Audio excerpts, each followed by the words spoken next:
Hello, everyone. Good morning, good afternoon, good evening. I'm Jem Porcaro at SE for All, or Sustainable Energy for All. I'm the lead energy access specialist here.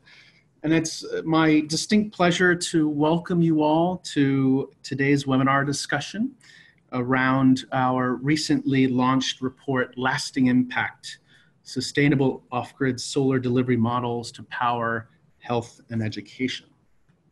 So I'm going to spend the next few minutes providing a bit of background for this discussion. But before I do, let me briefly introduce our two speakers. Our first speaker is Christine Eidsinger. Christine is a senior associate at Catalyst Off-Grid Advisors, where she and her colleagues helped us develop the report that we'll be discussing today. And our second speaker is Raihan Alahi. Raihan is the lead energy specialist at the World Bank, where he leads the bank's Lighting Africa program to promote private sector investment and policy change to develop markets for off-grid solar. Just a few housekeeping items up front. So agenda-wise, following my remarks, Christine is going to take probably roughly 20 minutes to present the findings of the Lasting Impact Report. And then after that, Raihan is going to offer up his perspective on the challenges and the opportunities for designing sustainable off-grid solar delivery models for public institutions, hopefully drawing on a few emerging and innovative rural electrification programs that he and the bank are rolling out specifically in Africa. And then from there, we'll have about 15 or 20 minutes for Q&A before we wrap up. Speaking of Q&A, if you have any questions, I encourage you to please submit them using the Q&A function that's at the bottom of your screen. It's tucked right between, I think, participants and share screen, or at least it is on mine. So please do submit your questions. We'll be aggregating questions along the way, and then we'll try to get through as many as possible. Finally, I should note this webinar is being recorded and will be made available on SE for All's website in the next few days after it's been edited. So with that, I'm really thrilled that so many of you have joined us today. I can see from some of the chat that you're joining us from a wide range of countries, which is fantastic. So with that, let me kick things off by providing a bit of context for this webinar. So several years ago, together with the UN Foundation, we decided that in line with our shared goal of promoting sustainable energy for all and leaving no one behind, we would work to ensure that the energy needs of critical public services like healthcare are being addressed, especially as part of broader sustainable development efforts. And so we started an initiative called Powering Healthcare. And the rationale for powering healthcare was quite simple. We saw a real lack of attention and innovation being brought to bear on how to expand access to electricity in public institutions like hospitals and clinics. And so we started an initiative really to create the building blocks necessary to scale up investments in health facility electrification, while ensuring at the same time that those solutions and projects are sustainable. And so in this slide just lays out kind of the broad strokes of the Powering Healthcare program in terms of our strategy, some of the tools in our toolkit, and kind of where we're trying to take the initiative moving forward. Next slide, Christine. So in the course of working on this topic over the last 4, 5, 6 years, we've come to learn kind of some key challenges or barriers to powering public institutions like health clinics and schools, particularly in rural, remote areas. And we've kind of categorized these barriers into 4 major buckets. The first of which is a lack of information and actionable data. There's not a lot of information, research, data around this nexus of energy and healthcare, which often leads to low levels of awareness and the issue not being prioritized. And because the issue falls between the energy and the health and the education sectors, often we see that no single sector is actually leading on this issue. So there's a little bit of a leadership vacuum.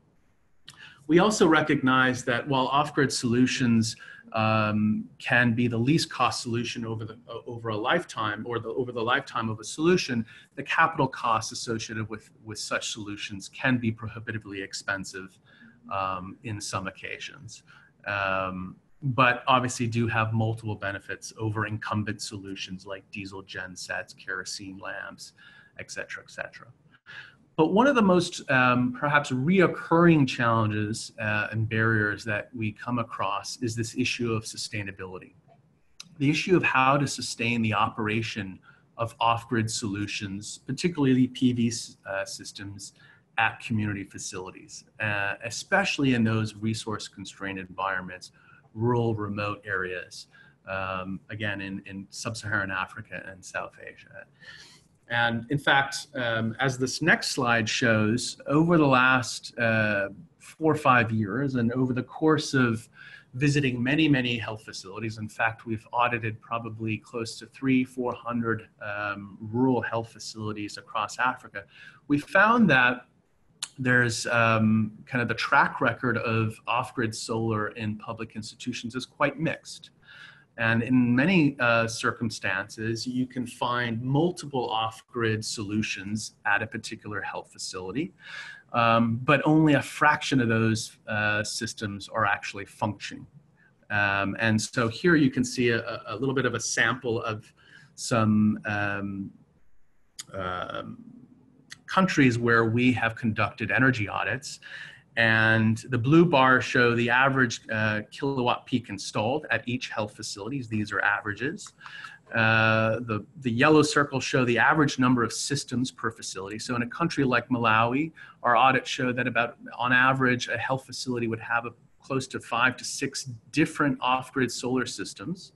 But then as the line shows, perhaps only 50% of those PV systems were functioning at the time of our visit. So this track record of off-grid solar in public institutions is really mixed, and unfortunately quite low in some circumstances. And so this led us to want to address this issue in a little bit more of a systematic way. And so last year, as this next slide shows, we decided to commission a study to look at what sort of delivery models, what sort of business models are contributing to and likewise hindering the sustainability of off-grid solar in public institutions like schools and health clinics in rural, remote settings.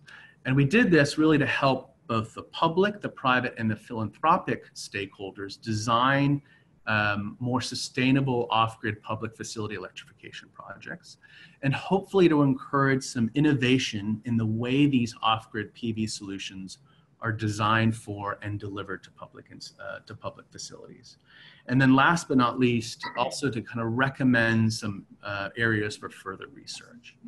And so at this point, I'm going to kind of hand things over to Christine, who was part of the team at Catalyst, who helped us undertake this study, really to run everyone through some highlights, through some of the findings of our study. And I will say the study is really rich, and Christine will probably touch on just a fraction of some of these findings.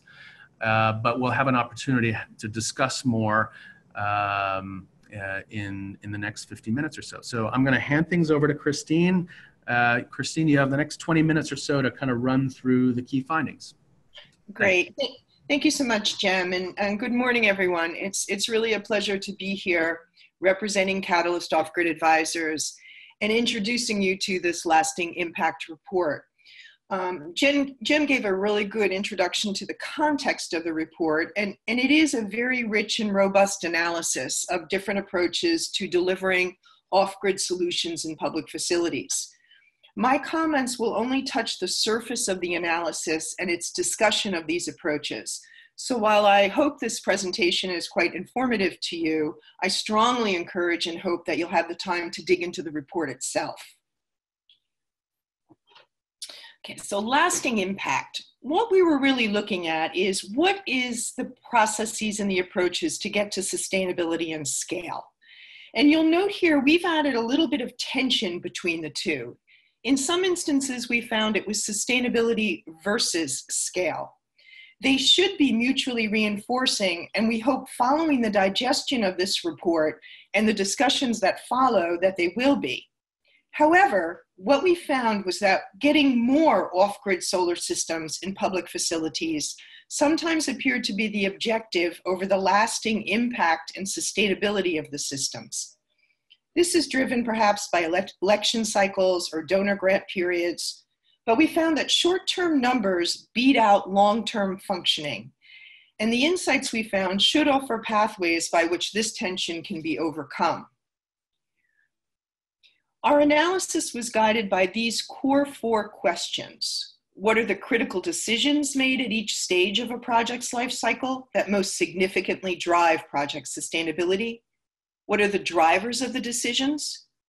What are the consequences of the decisions? And what innovative approaches and insights have been observed? The methodology and the approach we employed in tackling these questions is outlined here and actually forms the structure of my comments and the presentation in the report. The sustainability framework. When we use the term sustainability in off-grid solar, it means ensuring that electric service delivery is maintained for systems designed lifespans. And that includes an effective contingency plan in the event of premature failure.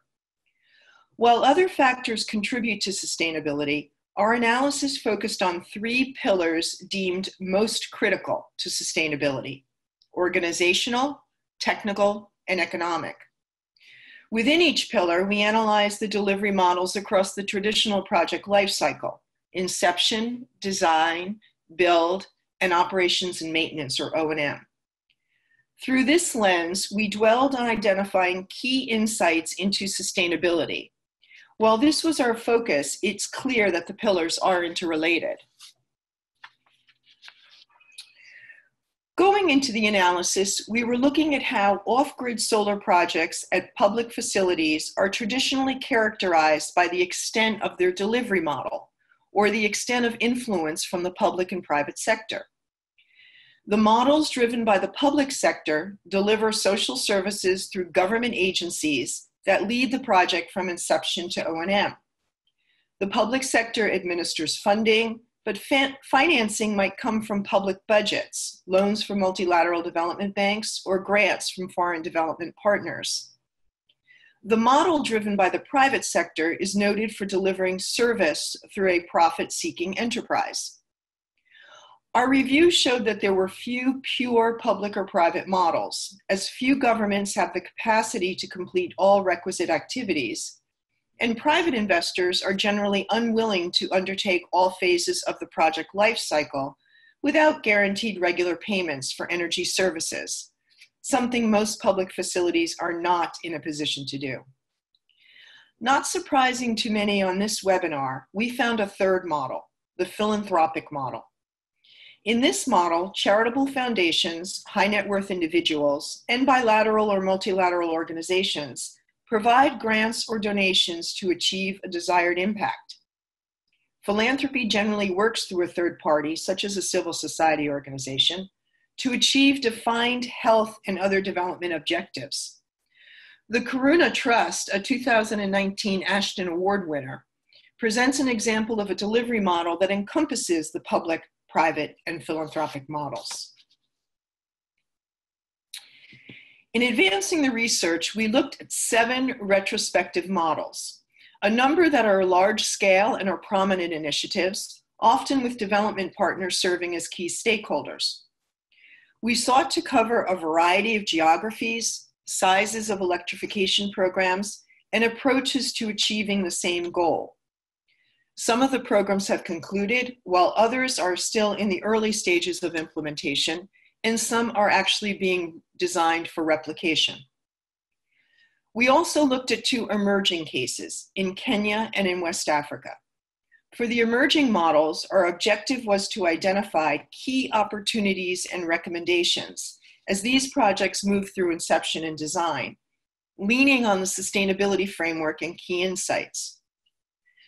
The hypothetical models, which I won't go into in this presentation due to time, showcase new approaches to sustainability challenges with divergent levels of government involvement and responsibility.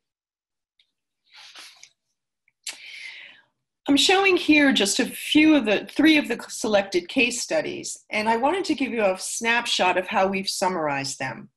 I specifically want to point out the column to the right on the model boxes, which give an estimate of the blending of the public, private, and philanthropic roles in each case. We thought this helped you visualize the blending and responsibilities along the life cycles. Okay, let's jump into what we learned, the key insights. There's 21 key insights that we felt are the critical learnings we took away from the 7 case studies that we believe can impact sustainability and can inform decision makers and investors. While it's impossible in the time provided to dig into all 21, I'm going to briefly introduce you to one under each pillar. The organizational pillar. This is about project stakeholders and how they achieve long-term operations and maintenance of off-grid solar assets. It addresses the division of stakeholder responsibilities, incentives and capabilities, and system ownership and accountability. We identified 6 key insights, which are shown here. Let me spend a minute or 2 on the first one, the responsibility vacuum for O&M, which can be avoided in the inception phase. Often, this isn't about whether an entity is planned to take up the O&M responsibility, but rather whether they are able and willing to perform it. Often, the project champion will make an effort to identify new actors which can take responsibility for one or more aspects of project sustainability. However, just because these actors may in theory enjoy this new responsibility, unless they are well supported and funded, carrying out these responsibilities can be challenging. One example we give in the report is from the Community Energy Development Program in Malawi, or CEDP. Under the program, Community Energy Malawi was born and became integral in supporting system sustainability issues. However, Community Energy Malawi itself was unfunded for a while and at risk of disappearing completely. Other donors ended up having to step in to prop the entity up with funding. We saw this also in the case of the sustainable solar market packages in the Philippines. It wasn't that someone wasn't tasked with doing O&M, it was that they weren't incentivized enough to deliver, and there was a lack of government capacity to oversee performance. CREDA, the Chattisgarh State Renewable Energy Development Agency, a 2018 Ashton Award winner, is a good counterpoint in illustrating how a vacuum can be avoided if you map things out well from the outset, and of course ensure funds continue to flow to the responsible entities. The technical pillar. This pillar produced key insights about choices and processes to ensure the installed system meets the public facility's energy needs over the course of a project's life cycle. Aspects such as whether it's fit for purpose, that they not just operate as intended, but that they also meet the key energy needs of the facility for which they are designed. This includes current and expected energy needs, the technical design of systems, component standards, and facilitating system maintenance through both technical means, such as remote monitoring, and technical training. We identified 9 key insights. Let me walk you through 2. New technologies and flexible designs, which takes place in the design phase. However, our research shows that the reality is it often does not. Our takeaway was how behind the curve institutional electrification projects tend to be. Given that batteries remain the most common point of failure in off-grid solar systems, it was surprising that no large-scale project has yet opted to deploy more reliable lithium-ion solutions, particularly given how much their costs have dropped in recent years. Perhaps not surprising that a small, nimble actor like Innovation Africa is likely to be the first to deploy lithium-ion batteries in the health and education space. Being behind the curve of new technologies and flexible design isn't likely to change until there are actual profits to be made from being innovative. We can see this change happening in the emerging Wrapup design, whereby private firms are simply expected to provide a minimum level of service. Since private companies will want to deliver service as cheaply and efficiently as possible, they will also be interested in flexibility and expandability, especially if they're allowed to sell excess power to entrepreneurs. The second insight to touch on here is remote monitoring. We found that remote monitoring can enhance O&M, it can help identify issues before they cause downtime, troubleshoot with local staff, learn when batteries are nearing end of life, and broadly understand system usage. But its benefits are often limited by the capacity of those providing oversight and the ability to process data. Several case studies included remote monitoring. In some instances, such as Solar for Health Zimbabwe, hardware was installed, but government concerns about data privacy delayed activation. CEDP Malawi followed an innovative approach.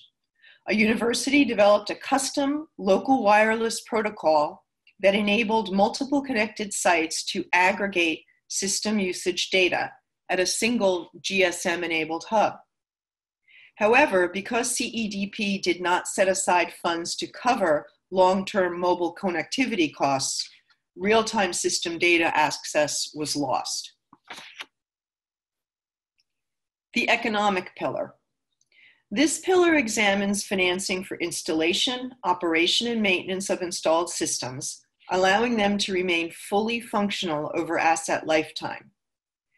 The adequacy and reliability of O&M budgeting, especially regarding the replacement of failed components such as batteries, is critical to project sustainability. Moreover, this pillar addresses the economic incentives that, if well crafted and aligned, will ensure key actors deliver on critical responsibilities pertaining to long-term system sustainability. We identified 6 key insights. Here I'm going to talk to lifetime financing needs, which occurs during the inception phase. In brief, funding required for lifetime system maintenance is rarely assessed or secured. Part of what we gleaned from the case studies in our desk review was a build it and the funds to sustain it will come mentality. But we all know that simply hasn't been happening, which has resulted in a lot of stranded assets and wasted money.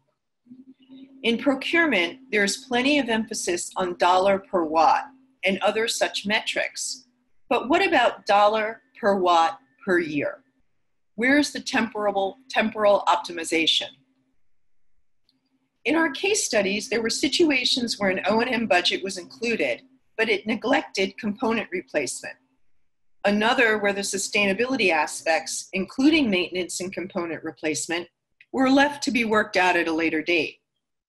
In the CEDP Malawi and Innovation Africa cases, while the designs built in revenue-generating businesses to support OpEx and capital replacement, there was insufficient experience to know whether these would work, and they didn't fully. While we recognize there is a high degree of uncertainty on what the O&M costs actually are over the life cycle of the system, and thus what is the appropriate buffer required to weather that uncertainty, there is no question that addressing lifetime financing has to be taken into account in project design, or else it leaves project sustainability exposed to failure. Here we present an illustrative example of estimated annual costs for a 5 kilowatt system over 20 years. It's clear that without budgeting and financing the O&M and component replacement costs throughout the lifetime of this system, it will never be able to deliver reliable power beyond a few short years and is likely to fall into the pile of stranded assets. We looked at the Kenya Off-Grid Solar Access Project for Underserved Counties, or COSAP, which is a 25 million standalone solar to community facilities project, part of a larger World Bank loan to the Kenyan government. It's forecast to deliver 800 health and education facility systems. Its key design features include private sector providers, or PSPs, who were selected on a lowest net present value for supply, installation, and maintenance. It has a 10 to 15-year performance-based O&M contract. We found this as a very strong design feature as it aligns much more closely with the life cycle of the assets than we've seen previously. We also note that Kenya Power owns the retail relationship, collecting tariffs from local facilities and/or local governments. While this is an interesting design feature, there is the acknowledgement that there is potential for a lack of trust from the private sector. Tariffs for electricity services may not cover O&M, or local governments may not pay. The design did incorporate a 6 to 12-month reserve fund as a mitigant to this risk. In West Africa, the Regional Off-Grid Electrification Project, or RoGAP, which is spearheaded by the ECOWAS Regional Center for Renewable Energy and Energy Efficiency, will be implemented in 19 West African countries. The RoGAP model shifts responsibility to private sector ESCOs and ties O&M payments to performance, including system uptime. Governments select the project sites, implement the audits, and set electricity levels. ESCOs have all other responsibilities, and at this time, the ESCO's willingness and ability to raise capital is unknown, as is the investor appetite for off-grid projects at public facilities. Key insights that we see incorporated into the inception and design include the ESCOs having some flexibility over project design, encouraging innovations, although the shorter 7-year O&M period may limit high-quality components such as lithium-ion batteries. By adding minimum system requirements, the design may reduce this risk somewhat. An additional question mark for both COSAP and RoGAP is whether there are enough strong local companies to satisfy demand for these improved service models at a reasonable price. For RoGAP in particular, a possible risk is that competition will be low in certain markets and that prices will end up being high. Also for RoGAP, there's a question regarding the country's capacity to make payments to ESCOs. ESCOs need to have trust the government will have the ability, both financial as well as its system and human capacity, to make these payments. The MEGA guarantee is a help here, but only implementation will determine if this is sufficient. So where does this analysis and these insights lead us in thinking about sustainability and scale? We did find a number of common elements for sustainability, most of which shouldn't be surprising. The all-encompassing definition of success. It's that O&M component that came up a number of times in our analysis and in discussions. Project champions and designers must design programs around the full operating potential of their assets, which can be 15 years if well maintained. Integrated knowledge and sector-specific expertise. This is the interconnection between health and energy. Demystifying energy for health professionals and vice versa, capacity building that is cross-sectoral between education, health experts, and energy experts is critical for sustainability and scale, especially for long-term O&M. Alignment of public and private sector incentives. As many of us know, private companies are already active in the health, energy, education service sector. This isn't a market-based approach such as we see in off-grid residential solar, but rather a service-based approach. And incentives for long-term service from the private sector needs to be in line with the risk. And the public sector has to have the capacity to make them accountable and to process the incentive payments. Clarity of philanthropy. Philanthropists can bring a purpose and resources, but an over-reliance on philanthropy may undermine sustainability. The challenge with philanthropy is how to take the learnings from initial pilots and demonstrations and structure growth and financing in such a way that they can roll out to hundreds or thousands of sites instead of a small handful.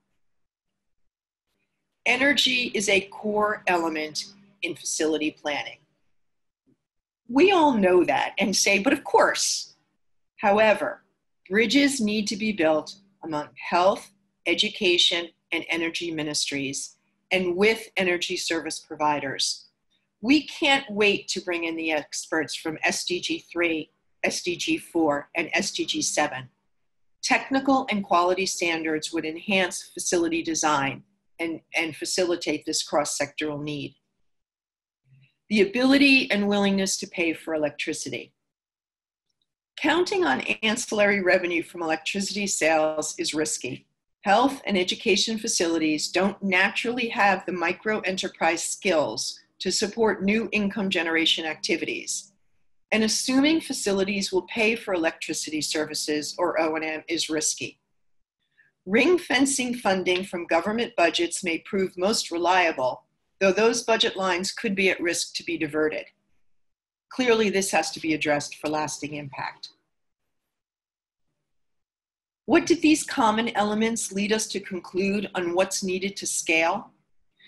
Lasting impact identified several gaps in understanding and opportunities for further research. Clearly, there is a need for a central inventory of data on current state of energy access in public facilities. Site auditing tools that highlight best practices and a rigorous understanding of a facility's future energy needs is required. Approaches to holistic policy and regulatory planning, which cover fiscal policy, technical standards, and enforcement. We found the need for a simple system design tool and a calculator for long-term revenues and operating costs. Further definition and evidence around key performance indicators, including impact-oriented energy service, social service delivery, and resource efficiency and economy. An environmental sustainable toolkit focused on PV system disposal and recycling. And lastly, we felt the need for a comprehensive guide based on the sustainability framework that I introduced you to that covers an approach to designing for organizational, technical, and economic sustainability in public facilities. Our analysis left us with a variety of insights for policymakers, financiers, project designers, and service providers, but no universal solutions for all stakeholders in all circumstances. It's our sincere hope that the sustainability framework set out in the Lasting Impact Report and its 21 key insights will offer stakeholders and practitioners a blueprint for the development, replication, and scale-up of off-grid solar solutions for public institutions. I really encourage you to read the report and digest it, and look forward to the Q&A that'll be forthcoming in this call. Thank you so much. Thanks, Christine. Thanks for that really fantastic overview of the report. I'm not gonna sum up just yet. In fact, Christine, if you could pull up the next slide. I just want to reiterate again that what Christine just went through are just some of the highlights of the report, and I encourage all of you to read the full report, which is on both SE for All's website as well as our Powering Healthcare Knowledge portal. There's a link here, so please do pick up a copy, read through it. It's quite rich a lot of really useful insights and practical insights. Again, want to thank Christine and the Catalyst Group for helping pull this together. Also want to recognize the UK government for their support of this important study. So now we have about 25 minutes left. We're going to I'd like to give Raihan an opportunity to provide his perspectives on what we just heard. Raihan, the World Bank has obviously financed numerous rural electrification programs and projects across Africa and Asia. I'm curious, how has its approach to electrifying public institutions changed over time? And are these changes consistent with some of the recommendations that we've just heard and then that are coming out of this study? Say a little bit more, share your perspectives on the study's findings. Thank you, Jim, and good day to all the participants. What I'd like to say, James, to start with is that I am really hopeful standing today that in a very near future, we may be able to achieve universal electrification to all health centers, either provided by the grid, extending the grid network to health centers, or those which are outside of the grid network can be electrified by standalone solar systems very soon. And this, I am hopeful because of the innovation that has happened in this space, which has given us technological solutions, as well as the cost, which has reduced significantly from, say, 10 years ago, which will make it a realistic goal. The only challenge that we see in front of us is a challenge of mindset, is a challenge of a business model, and a challenge of working across sector, which again comes back to the mindset of how we can use these technological innovations and cost reductions to electrify all health centers, and they are able to provide service to the population. With that, what I'd like to say is that as I look at this sector today, the presentation that Kristen made and you also made when you talked about the problems that the health centers are facing, lack of operations and maintenance, is not anything different than what we faced when the household sector connected, electrified by solar started.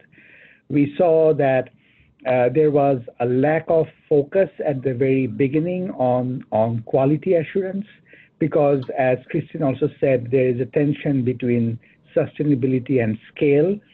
So if the scale increases fast without ensuring quality assurance and sustainability, we do see challenges. And the World Bank has invested quite a lot of its resources over the last decade to ensure quality assurance of the standalone solar systems. And today, we are reaping the benefit of it. More than 70 million people all over the world is electrified through solar systems.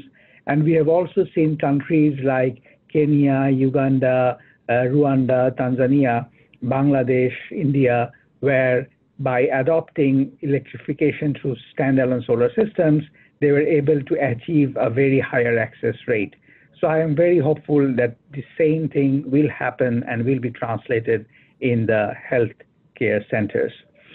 In addition to the quality assurance scheme, for which I think also World Bank and UN Foundation, SC4All, and WHO, also very critical party, should work together so that we can ensure a quality assurance and performance, key performance indicators for healthcare when it comes to energy and electricity. So that, I think, is a lot of work that we need to do, and we have to do that. In addition, what I see is that if we, from the energy sector, if we look at the IPPs, the independent power producers, where governments had contracted out private companies to invest in power generation, and then government paid them on a regular basis over a 20-25 year period, we have seen how that also benefited the government by unlocking their investment capital and allow private sector to come in and invest and operate and maintain against regular payment. But for that business model to work, we have also seen how World Bank, through its sister organizations, MIGA, through World Bank's guarantee instruments, we have been able to provide confidence to the private sector so that for a long-term contract, their revenues are protected, provided their performance is satisfactory. And we would like to see how we can use that experience again to be translated into this healthcare center where we can provide confidence to the private investors so that they can electrify in a geographic area all health centers through their own investment capital, have a contract for about 10, 15 or life cycle period to operate and maintain them against some performance standards, and governments pay them on a regular basis against their performance. And then World Bank would be happy to provide a guarantee instrument to provide confidence and help this market to grow. So these are some of the things that we are working on, and the two emerging markets that this lasting impact report has focused on, which is the COSAP for Kenya and ROGEP for West Africa, are also two World Bank funded projects for these governments, where we are trying to test these concepts with the government in Kenya through KPLC and in West Africa through ICRI, and trying to see that how this model of involving private investment, where they will be investing, raising capital to invest and electrify health centers and schools, and then they will have a key performance indicator based contract with the government, and the payments will be tagged as per the performance of their service. We will also try to see how we can link guarantee instruments with these initiatives so that the private sector at least will be comfortable, and the commercial banks and others from which they will be raising financing will also have the confidence on the on the bankability of these projects, so that this whole thing can be initiated. With that, Jem, I would like to stop because I'm sure there are many questions that would come up. But all I want to say is that we have to be hopeful, we have to be confident, but we need to work across our boundaries, because if energy and health and education and governments and philanthropics can all work together, I really do see that the only challenge we have now, which is a business model challenge, can be overcome, given that we have solved the technological challenges and the cost challenges. Thank you, Jim. Thanks, Raihan. Thanks for helping conclude on such a positive note. Completely agree that this is within grasp, and it is, as you rightly pointed, a matter of mindset. So we have a number of questions that have come in, probably far too many that we can actually address in the remaining 15 minutes. But let's do our best to see how many we can get through. And most of these questions are not really specific to anyone. So Christine, Raihan, feel free to jump in as you see fit, and I will certainly do the same. So let's start with a question from Jason. It's a good one. The question is, are there any initiatives being made to revisit or repair non-functional PV systems at public institutions? What is the best strategy for fixing this problem? Raihan, maybe I turn to you and see if you've had any experience with this issue of legacy systems or systems that are non-functional. Has the bank, in your experiences, come across this issue, and how do you approach it from a program design point of view? Jim, I'll be very frank on this one. See, the issue is we do have experience on this, but what I'm going to say may not be very satisfactory, because what we have seen is there's a tendency to electrify unelectrified health centers. Once you have electrified, your box is checked. Now, whether that health center is receiving satisfactory electricity is something not probably in the monitoring indicators of many of the clients and the governments. Sometimes they don't have the budget to operate and maintain. And most often the budget that they receive is to electrify new health centers which do not have electricity. So the health centers which have been provided with a standalone solar system need some budgetary financing to maintain them or to fix the problem, are not on the priority list. And that is where we are seeing that this has become a big challenge. Operational maintenance has become a big challenge. Even when we try to discuss with the government and try to allocate funds for existing health centers with standalone solar systems and to provide funds for their budget for operational maintenance, we do see a pressure from the government because they are more keen to electrify those health centers which do not have electricity rather than allocating some budget to health centers which do have a solar systems but are lacking proper performance for say maintenance of the system. So it is a big challenge, and this is why we are trying to move towards this new business model where the investment, operation, and maintenance for a certain period, let's say for the life cycle of the product, can be trusted over to the private sector with budgetary resources allocated behind it. And for that reason, we need to have a full cycle financing cost, which is also upfrontly needed. And we also need to have this discussion with the donors that when they're providing funding to the countries, they should also talk about performance of the health centers, not only about whether they has been electrified or not.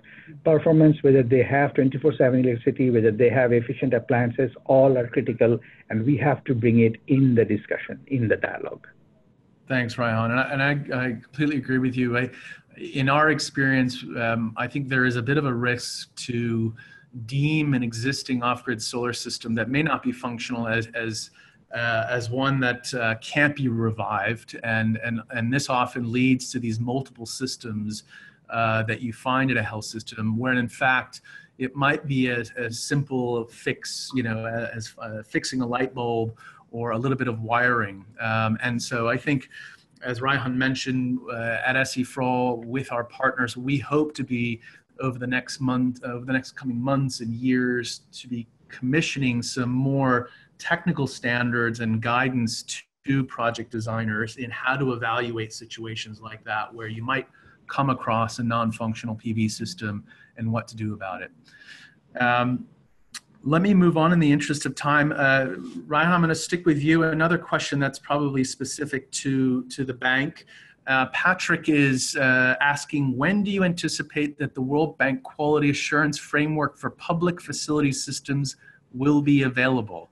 I think you alluded to this or touched on it earlier. Do you want to address that one? Yes. So, I mean, I have to be very careful here. World Bank is not a standard setting body. But what we will do is that the projects that we will finance, we will certainly ensure that there is a quality standard around it. So the quality standard that we will be promoting would be project specific. But for that reason, but then it cannot be scaled up properly. And for that reason, I said in my opening remark that we have to work with UN Foundation, with WHO and other standard bodies to make sure that there is a global standard when it comes to healthcare facilities and their electrification, so that it can be adopted globally and then all donors can finance it adequately. Otherwise, it will be project-specific, one-stop kind of things, which we are only doing to protect our financing to the government so that we don't end up financing poor quality products. Fantastic, Raihan. It is, Patrick, on our to-do list, especially in partnership with WHO, who will be critical to developing such standards moving forward. I'd like to now shift gears a little bit and pose a question perhaps to Christine, and maybe I can field this one as well, from Moses, who's asking about, and then Christine, I think you touched on this earlier, I'll just read it out loud. On the sustainability framework, can the off-grid PV model be designed and developed as a standalone revenue earner for the health and education centers? The microgrid can be developed to offer electricity to the surrounding communities and in turn become a self-sustaining project. Christine, any views on this issue of revenue generation on site off of the back of a PV system or a microgrid? Right. Well, yes, and thank you for the question. Our research did not uncover such a model that worked.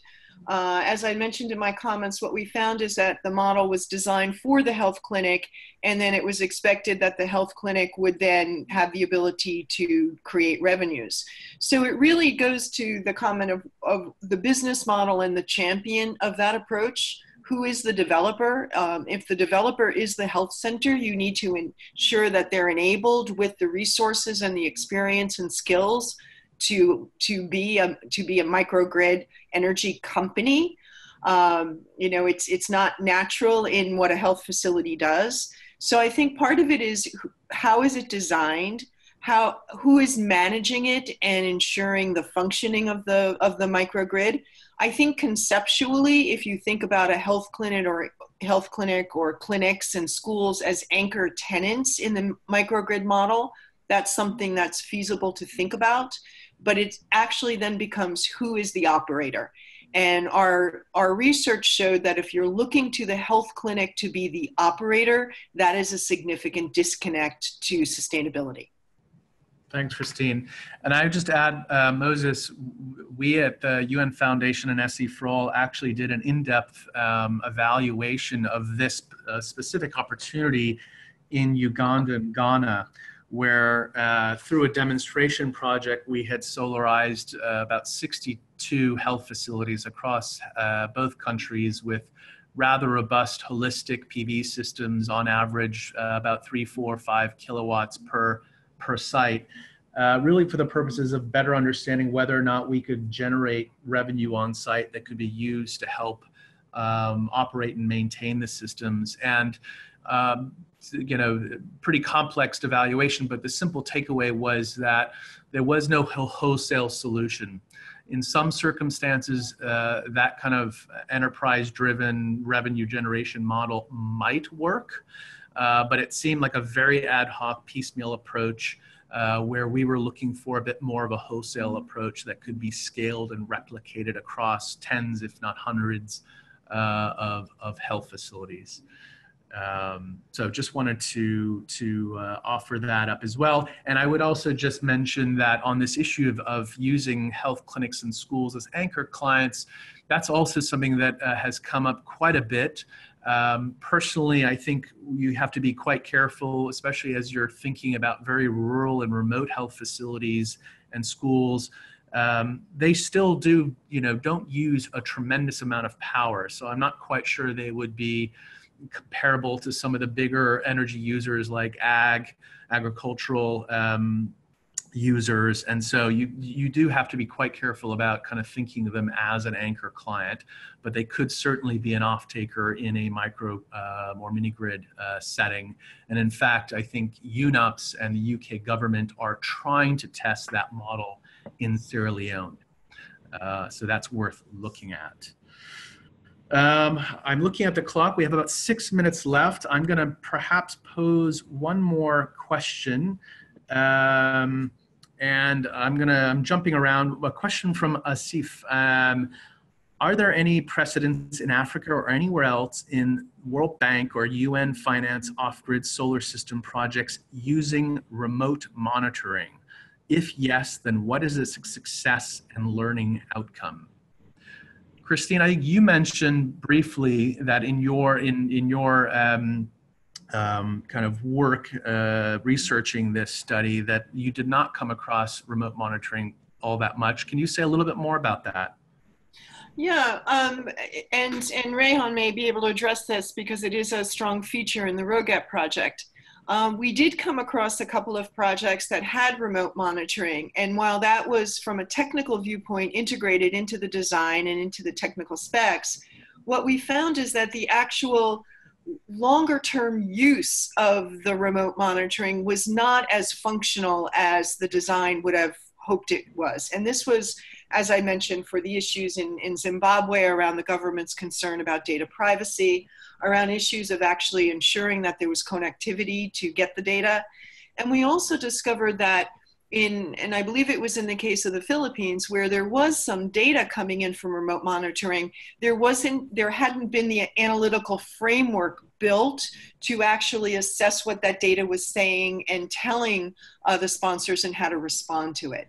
So it seemed to be, and I don't mean this to sound too blunt, but it was a great idea, let's put remote monitoring in, but there wasn't the full thinking in some of the examples we looked at what you do once you have that in place.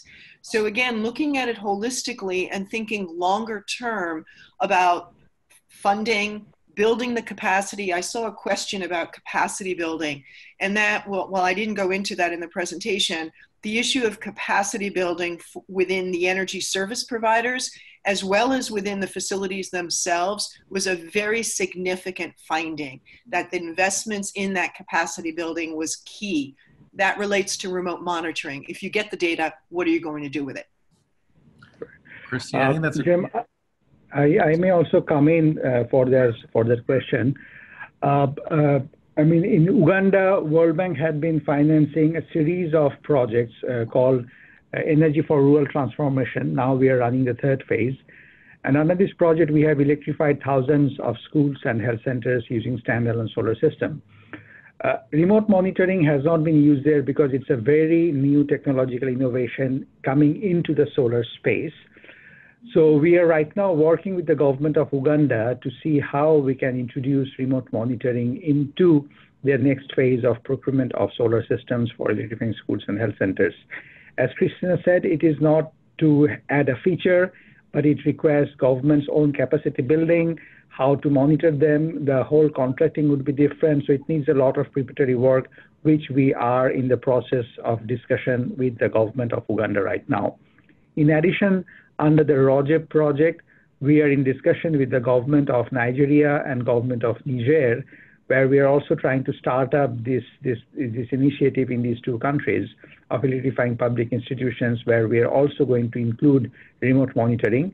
And a lot of discussion is ongoing with the government counterparts, with the Ministry of Health, Education, and Energy, and then with the private sector to understand what type of capacity feature, what type of monitoring feature can make the market scale up or not, will not make it restrictive. So that discussion is ongoing.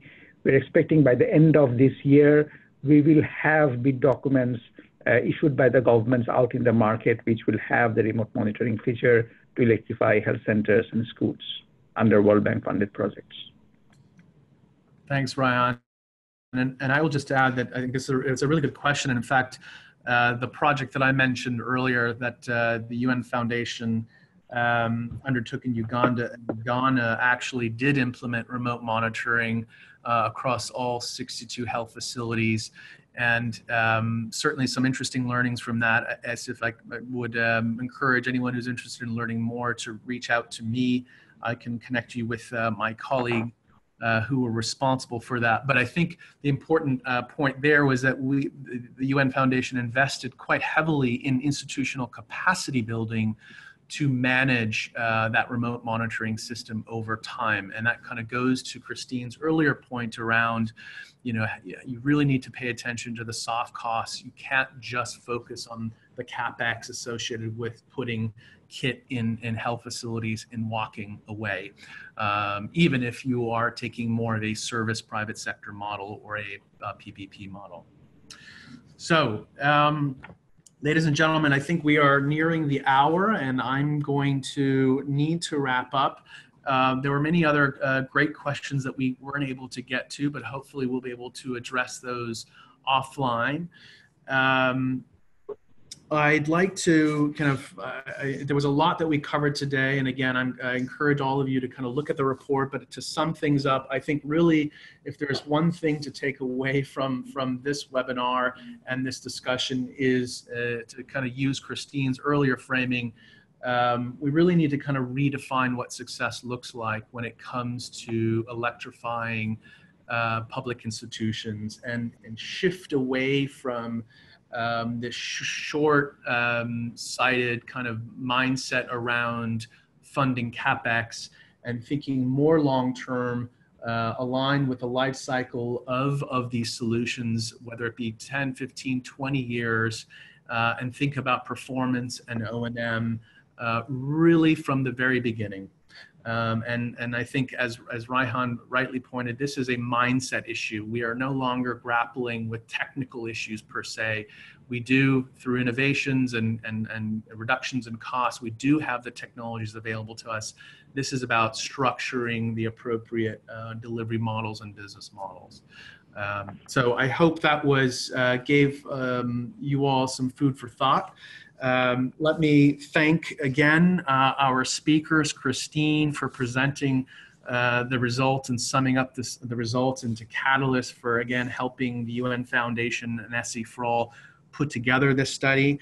Raihan, for you for sharing your perspectives and lending a lot of guidance and input into the study, as well as this discussion today. And of course, thank all of our participants for joining. I'd like to remind people that a recording of the webinar, including the slides, will be posted on the SE for All website in the coming days, as soon as it's produced and edited. And again, remind people that the report is both on the SE for All website, as well as the poweringhc.org website, which is our knowledge portal for our Powering Healthcare initiative. So again, thank you for your time and have a wonderful rest of your day.